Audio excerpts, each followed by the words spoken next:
7 बजने को है। आप देख रहे हैं देश तक, आपके साथ मैं हूं चित्रा त्रिपाठी। बड़ी खबर के साथ इस बुलेटिन की शुरुआत हम करने जा रहे हैं। चीन ने भारतीय सैनिकों को निशाना बनाने के लिए पहले से ही तैयारी कर रखी थी। ये बड़ी जानकारी निकलकर सामने आई है। चीन ने बाकायदा प्लानिंग तैयार करके रखा हुआ था। हिंदुस्तान के सैनिकों पर हमला करने के लिए पत्थर लेकर चीन के सैनिक मौजूद थे। चीन ने अपनी सुरक्षा के कर रखे थे पूरे इंतजाम। आर्मी सूत्रों के हवाले से ये बड़ी जानकारी आज तक को मिली है। चीन के सैनिकों ने बाकायदा पत्थर इकट्ठा करके रखे हुए थे ताकि वो भारतीय सैनिकों पर हमला कर सके। मंजीत नेगी हमारे संवाददाता जुड़ चुके हैं ज्यादा जानकारी के साथ। मंजीत, जिस तरह से हमला किया गया उससे पहले ही इस बात का अंदेशा था कि चीन ने बाकायदा प्लानिंग के तहत इस तरह का वार किया है और अब तो इस खबर पर मोहर भी एक तरह से लग रही है। इस तरह लगातार इस बात की जानकारी मिल पा रही थी कि चीन ने अचानक इस हमले को अंजाम दिया, क्योंकि शुरुआती हमले में भारतीय सेना को नुकसान उठाना पड़ा और इसके पीछे की बड़ी वजह यही थी कि चीन ने पहले से ही अपने जो कैंप थे वहां पर बड़ी मात्रा में पत्थर और दूसरे इस तरह के हथियार जमा किए हुए थे और पत्थरों से सीधे उन्होंने हमला किया। बड़ी मात्रा में वहां के जो नुकीले पत्थर हैं वो जमा किए हुए थे और उसके अलावा अपने सैनिकों को उन्होंने उस पत्थरों से और डंडों से बचाव के लिए पहले से उसकी तैयारी की हुई थी। उनको गियर पहनाए हुए थे और यही वजह थी कि शुरुआती जब हमला जब दक्षिण बिहार के संतोष बाबू जो कमांडिंग ऑफिसर हैं वो बातचीत के बाद वहां पर पहुंचे थे कैंप में 15 तारीख की देर शाम को, तो अचानक चीनी सेना ने पत्थरों से, डंडों से और दूसरे हथियारों से उन पर हमला बोल दिया। इसकी तैयारी शायद भारतीय सेना की तरफ से नहीं थी। चीन ने पहले से बड़ी संख्या में वहां पर पत्थर रखे हुए थे और हम सबको याद होगा कि चुमार की घटना के दौरान भी हमने देखा था कि किस तरह से जब पेंगयोंगसो लेक में हमला हुआ था तो ऊपर के हिस्से से, पहाड़ के हिस्से से चीन ने आईटीबीपी और हमारे जवानों के वक्त जी ये महत्वपूर्ण जानकारी मंजीत नेगी हमारे संवाददाता दे रहे हैं। आपको बता दें विदेश मंत्रियों के बीच भारत और चीन में जो बातचीत हुई है, हमारे विदेश मंत्री की ओर से भी दो टूक कहा गया है कि दरअसल सोच समझकर ही यह हमला किया गया था और चीन सीधे तौर पर इसके लिए जिम्मेदार है जो परिस्थितियां सरहद पर बनी हैं। लेकिन 20 जवानों की शहादत से देश में गुस्सा भी है, दुख भी है, गम भी है। हर कोई अब चीन को सख्त जवाब देने के पक्ष में है। मांग यही कि शहादत खाली ना जाए। प्रधानमंत्री नरेंद्र मोदी ने भी साफ कर दिया है कि चीन भ्रम में ना रहे, हमारी शांति की नीति कमजोरी नहीं है। इस बीच भारत ने गलवान घाटी की चीनी करतूत को उसकी सोची समझी साजिश बताया है। वहीं चीन ने बेशर्मी से गलवान घाटी पर अपना दावा ठोक दिया। ये रिपोर्ट देखिए। 20 जवानों की शहादत ने देश को बुरी तरह झकझोर दिया। लोगों में आक्रोश है, उबाल है, गजब की बेचैनी है। हर एक शख्स चीन को सबक सिखाने को तैयार बैठा है।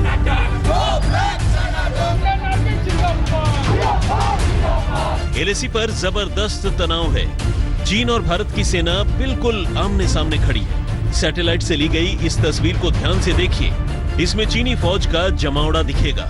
200 से अधिक सैन्य वाहन और टेंट इलाके में मौजूद हैं। ये तैयारी बताती है कि चीन के मन में क्या चल रहा है। चीनी सेना ने भारतीय सेना से यह वायदा किया था कि गलवान घाटी में पेट्रोल पॉइंट 14 से उनकी सेना वापस आ जाएगी। इस वक्त जो आज तक को सैटेलाइट इमेजेस मिली हैं उसमें बेहद साफ हो जाता है, जैसे हम जूम इन करते हैं इन तस्वीरों में साफ हो जाता है कि चीनी सेना अभी भी बड़ी तादाद में गलवान नदी के किनारे किनारे बहुत ही बड़ी तादाद में बैठी हुई है। एक जगह आपको यहाँ पर चाइनीज बिल्डअप दिख रहा है और जैसे ही आप नदी के किनारे किनारे और पीछे जाते हैं आपको एक और बहुत बड़ा चाइनीज बिल्डअप दिखता है। हमने बैठ के गिनती की, 200 से ज्यादा चाइनीज स्ट्रक्चर्स यहाँ पे नजर आ रहे हैं। चीन की साजिशों पर से पर्दा उठ चुका है। ये साफ हो गया कि इतने साल बाद भी उसकी ललचाई नजर हमारी जमीन पर टिकी हुई है। गलवान घाटी को लेकर चीन की नीयत को उसके विदेश मंत्रालय के बयान से भी समझा जा सकता है। Again crossed the line of actual control for illegal activities and deliberately launched provocations and attacks which led to fierce physical confrontations and resulted in casualties. The sovereignty of the Galvan Valley area has always belonged to China. Bharat अपने इलाके से पीछे हटने को तैयार नहीं है। चीन भी वहीं टिका है।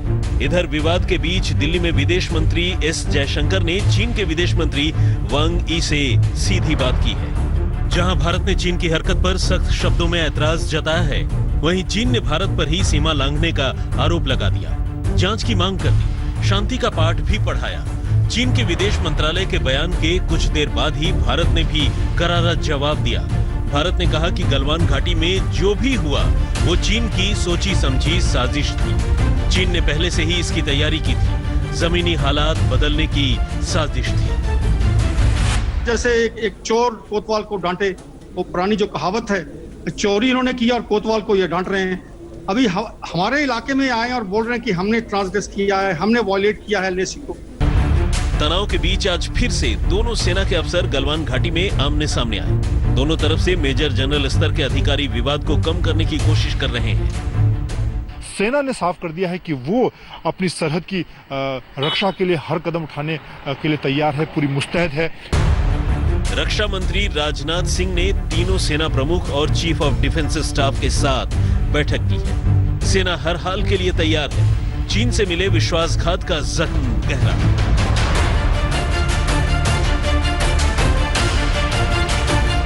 दिल्ली से गीता मोहन और राहुल कंवल के साथ मंजीत नेगी, धारचूला, आज तक। चीन की गुस्ताखी पर भारत सरकार का रुख सख्त है। आज प्रधानमंत्री नरेंद्र मोदी ने अपने भाषण में साफ किया कि देश की अखंडता और संप्रभुता से समझौता नहीं करेगा भारत, और अगर किसी ने भारत पर गलत नियत रखी तो उसका करारा जवाब दिया जाएगा। हमने हमेशा से ही अपने पड़ोसियों के साथ एक कोऑपरेटिव और फ्रेंडली तरीके से मिलकर काम किया है। हमेशा उनके विकास और कल्याण की कामना की है।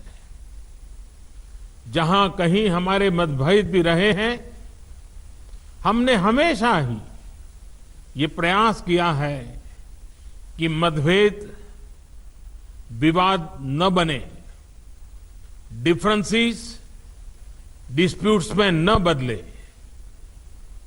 हम कभी किसी को भी उकसाते नहीं हैं, लेकिन हम अपने देश की अखंडता और संप्रभुता के साथ समझौता भी नहीं करते हैं। जब भी समय आया है, हमने देश की अखंडता और संप्रभुता की रक्षा करने में अपनी शक्ति का प्रदर्शन किया है, अपनी क्षमताओं को साबित किया है। त्याग और तितिक्षा हमारे राष्ट्रीय चरित्र का हिस्सा है, लेकिन साथ ही विक्रम और वीरता भी उतना ही हमारे देश के चरित्र का हिस्सा है। मैं देश को भरोसा दिलाना चाहता हूं, हमारे जवानों का बलिदान व्यर्थ नहीं जाएगा। हमारे लिए भारत की अखंडता और संप्रभुता सर्वोच्च है, और इसकी रक्षा करने से हमें कोई भी रोक नहीं सकता। इस बारे में किसी को भी जरा भी भ्रम या संदेह नहीं होना चाहिए। भारत शांति चाहता है, लेकिन भारत उकसाने पर हर हाल में यथोचित जवाब देने में सक्षम है। और हमारे दिवंगत शहीद वीर जवानों के विषय में देश को इस बात का गर्व होगा कि वे मारते मारते मरे। हिंदुस्तान के जाबाजों ने बता दिया कि चीन की किसी भी चालबाजी का मुंहतोड़ जवाब दिया जाएगा। चीन को गालवान घाटी में हिंदुस्तानी जवानों ने सबक सिखाया, तो अब चीन को आर्थिक मोर्चे पर भी परास्त करने की मांग हो रही है। देखिए।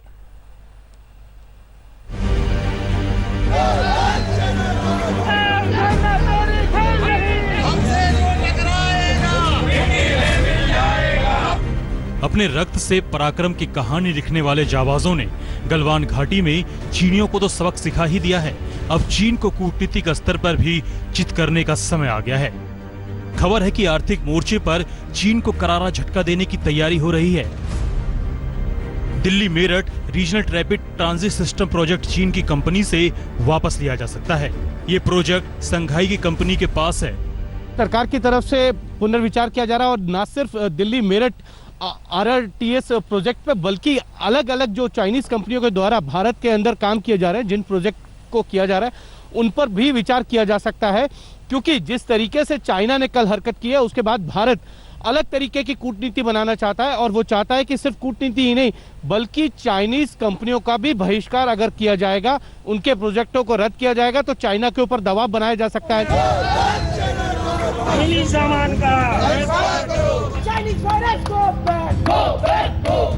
इस वक्त देश में भी चीन के प्रति गुस्सा भड़का हुआ है। लोग मांग कर रहे हैं कि चीनी सामानों का बहिष्कार किया जाना चाहिए।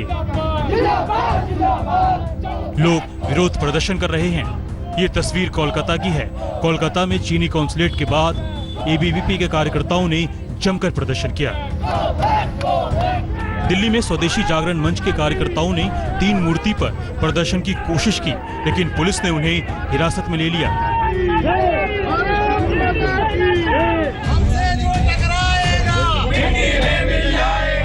अहमदाबाद में भी चीन के खिलाफ ऐसा ही गुस्सा नजर आया।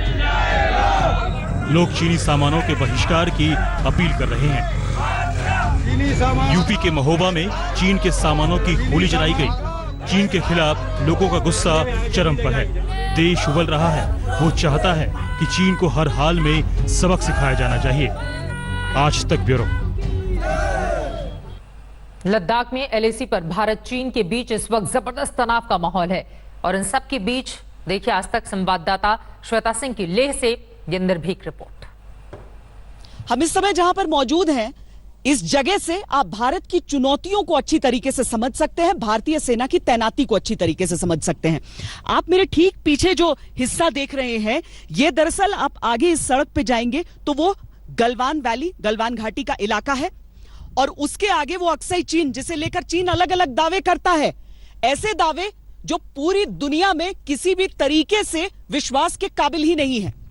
अब हम इसकी तरफ से घूमते हुए अगर आगे की तरफ बढ़े तो कुछ आपको लद्दाख शहर भी नजर आएगा, लेकिन उसके आगे वो आपको खारदुंगला का इलाका नजर आएगा, जो कि सबसे ऊंचाई वाली सड़क है जहां पर गाड़ियां जाती हैं। ये अपने आप में एक बहुत ही शानदार जिसे हम कहें कि नमूना कि किस तरीके से भारत ने उस ऊंचाई पर भी सड़क का निर्माण किया।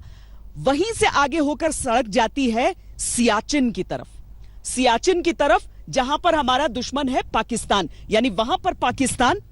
इस तरफ अगर हम देखें तो यहां चीन से हम मुकाबला कर रहे हैं और अगर हम इन दोनों तरफ से उस ओर की ओर घूमें तो मेरे ठीक सामने वाला जो इलाका है वो कश्मीर घाटी का इलाका है, जो पाकिस्तान प्रायोजित आतंक से लहूलुहान भी रहता है और जहां पर लाइन ऑफ कंट्रोल पर लगातार हम पाकिस्तान की धोखेबाजी भी देखते रहते हैं।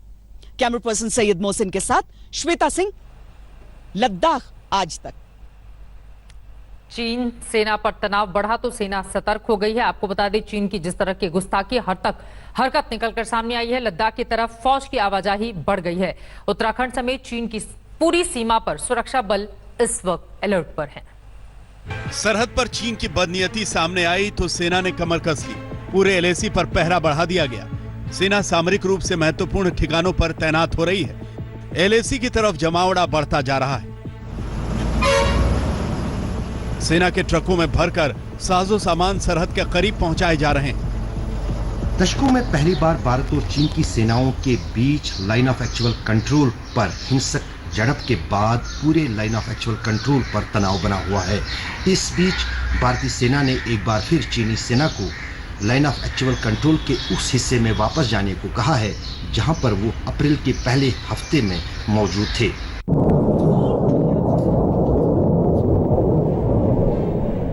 जमीन पर सेना ने मोर्चा संभाला तो आसमान में एयरफोर्स की गश्त तेज हो गई है। 2 दिनों से लगातार चीन के हेलीकॉप्टर सरहद के करीब उड़ान भर रहे थे। एयरफोर्स ने भी हवाई सीमा की निगरानी बढ़ा दी है। लद्दाख में चीनी सैनिकों की घुसपैठ के बाद उपजे तनाव के बीच चीन से सटी उत्तराखंड की 345 किलोमीटर की सीमा हमेशा से संवेदनशील रही है। इसमें से 122 किलोमीटर उत्तरकाशी जिले में है। यहां घाटी में सेना और आईटीबीपी के जवान सतर्क हैं। बॉर्डर पर जवान पूरी तरह अलर्ट पर हैं। जगह जगह आर्मी के जवान कैंप किए हुए हैं। 4056 किलोमीटर की सीमा एक दूसरे से लगती है। लद्दाख, उत्तराखंड, हिमाचल प्रदेश, सिक्किम और अरुणाचल प्रदेश की जमीन चीन से जुड़ी हुई है। सूत्रों के मुताबिक हर जगह सेना और आईटीबीपी के जवान अलर्ट पर हैं। यह तैयारी जरूरी है क्योंकि चीन की कथनी और करनी में हमेशा फर्क रहता है। 1962 में इसने यही किया, 1967, 1975, 1986, फिर 2017 में डोकलाम में उसने हरकत की और अब 2020 में उसने एक बार फिर धोखा ही दिया है। बीजिंग की भाषा और जमीन पर फौज की करतूत हमेशा अलग रहती है। श्रीनगर से अशरफ वानी के साथ ओंकार बहुगुड़ा, उत्तरकाशी, आज तक। देश की खातिर 20 जवान दालबान घाटी में शहीद हो गए। शहीदों के परिवार वालों को अपने लाडलों पर नाज तो है, मगर वो चाहते हैं कि चीन को शहादत का करारा जवाब दिया जाए। बस इतना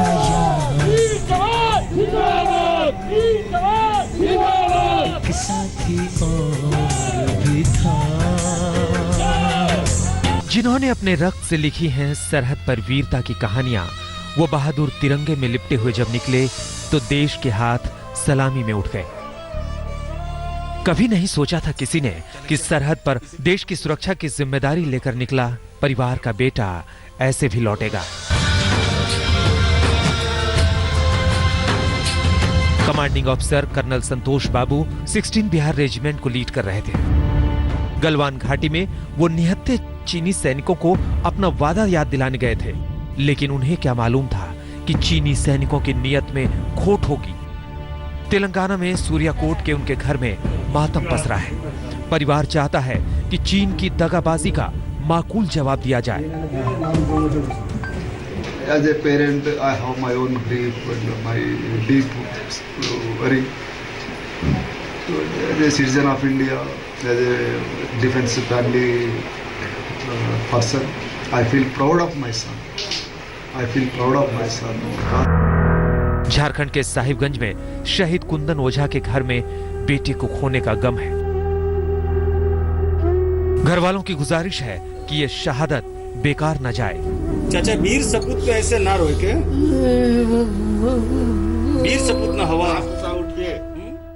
ये साजिश है और इधर बॉर्डर पर भी लड़ाई धोखेबाजी कर रहा है, कभी वार्ता करना चाह रहा है, कभी लड़ाई कर रहा है। इसका मतलब कहीं ना कहीं उसको मुंहतोड़ जवाब मिलना चाहिए ताकि वो फिर कभी ऐसा गलत हरकत नहीं कर सके। चीन की इस कायराना हरकत से बहुत ही दुखी हूँ और भारत सरकार को मैंने बहुत इसका कड़ा से कड़ा जवाब देना चाहिए।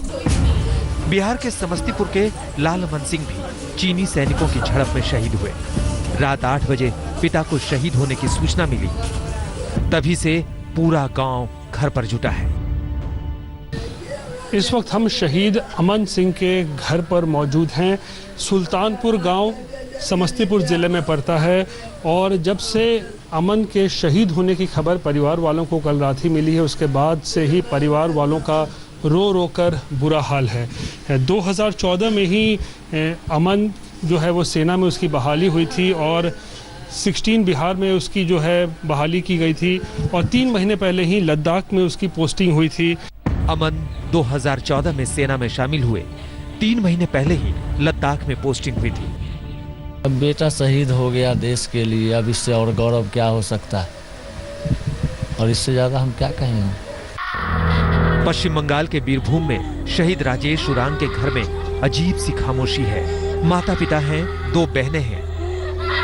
उन्हें यकीन ही नहीं हो रहा कि उनका जाबाज बेटा अब नहीं रहा। शहीदों के घर से आने वाली तस्वीरें गमगीन कर देने वाली हैं। हर आंख नम है और एक ही आवाज गूंज रही है कि ये शहादत व्यर्थ न जाने पाए। कुछ देश के लिए समस्तीपुर से रोहित कुमार सिंह, सूर्यापेट से आशीष पांडे और साहिबगंज से प्रवीण कुमार के साथ आज तक ब्यूरो।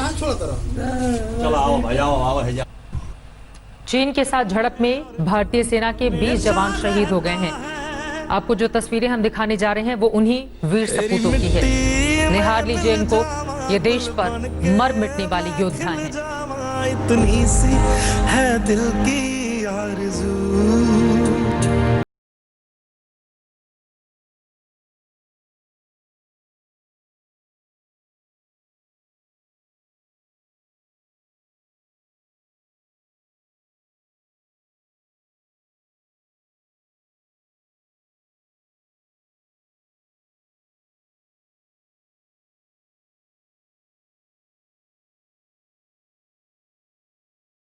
ये देश हिंदुस्तान कृतज्ञ है।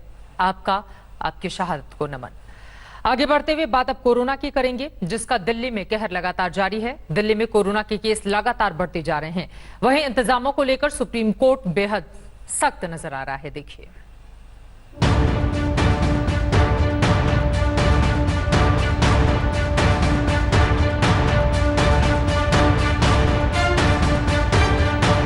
कोरोना का कहर दिल्ली को लगातार अपने शिकंजे में लेता जा रहा है।